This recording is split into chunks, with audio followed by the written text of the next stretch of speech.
Thank you, Presiding Officer. Amongst all the chaos and controversy from Westminster, it was somewhat of a comfort to return to the normality and the routine of our Parliament, where on the first day after summer recess, as normal, we were back to business with the government laying out their plans and we in turn having the opportunity to fairly and rationally question and scrutinise and debate.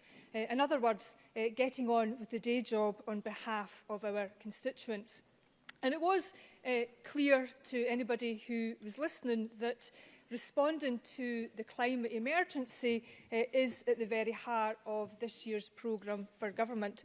And I'm sure the First Minister won't mind me pointing out to Mr Cole-Hamilton that she did speak at length yesterday about the climate emergency that we face. And I do have to concede that environmental politics is not my hinterland. It's not where I started from. And it was on entering this Parliament 12 years ago, and if I'm candid, all the engagement we do with children and young people on the issues that matter most to them that has over the years opened my eyes.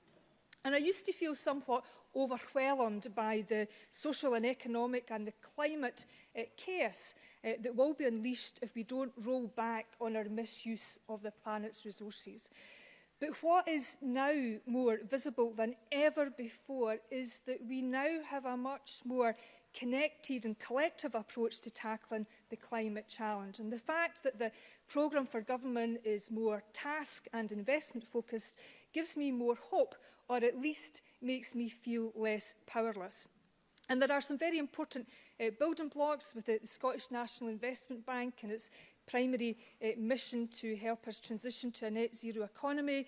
There's a massive investment, a massive new investment in public transport, and specifically buses. Energy efficiency will also benefit from £500 million investment, and increasing the spending power of infrastructure investment is important as well. And I, on a constituency note, was very glad to see £30 million in a low-carbon heat fund, given that Mitsubishi is one of the biggest employers in my constituency, and they manufacture air conditioning and heat pumps. And it's also good news that new build housing from 2024 will be heated from renewable sources. And all of this and more is absolutely central to what is my political heartland, which is fairer work, more affordable and warm homes, and along with our new social security powers that now benefit 90,000 people in Scotland, there is that real sense of impetus, along with the big ticket items, the Best Start grant and the child payment, that we are on the road to reducing poverty and inequality. But like many people, given the current UK environment, I worry about our future more than I've ever done. I worry about whether we have enough powers to protect our democracy. I worry whether we have all the levers to meet all of our ambitions when you have one government that is giving and another that is taking. But all of this increases my resolve to work harder and, yes, making the case for independence. We do live in a democracy, I'm entitled to do that, but also to find ways to do more with our existing powers and resources. And turning to that point, I very much welcome the commitment to the Good Food Nation Bill.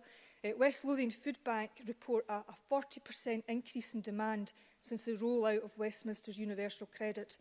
And I would hope that we could all agree that we will never be rich as a society until no man, woman or child has to rely on food banks. And I do support the calls by Nourish Scotland, the Scottish Food Coalition, and all those respondents, 1,400 to the bill's consultation, calling for the incorporation of the right to food into Scots law. And I do accept entirely that it's far easier to legislate than it is to deliver rights in the real world. But we have to end hunger and poor nutrition in 21st century Scotland. And as well as hunger, we also have a problem with obesity that we need to face up to. And I very much support the government's work on healthy eating and the need to tackle multi-buys and heavily discounted food with low or no nutritional value. I do, however, have some concerns about potential unintended consequences, which the Minister for Public Health has been kind enough to discuss with me. Parks and Arran in my constituency employ 200 people. And as most people know, Patterson Arran produced shortbread. Now, I'm not for a minute pretending that shortbread is anything other than a treat, but it is worth bearing in mind that there is 17% sugar in shortbread compared to 52% in a Kit Kat, for example. And big confectionery companies will spend a huge amount of money on advertising, the regulation of which is reserved.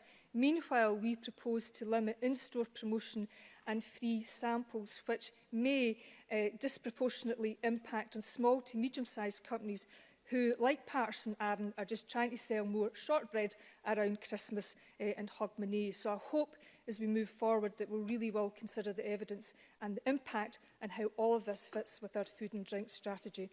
And my final point, Presiding Officer, is I am very delighted to see progress with the Elective Treatment Centre at St John's in Livingston. And I am delighted to endorse a programme for government that's getting things done and having the courage to face up to the longer term and setting out what our longer term challenges and goals should be. Thank you.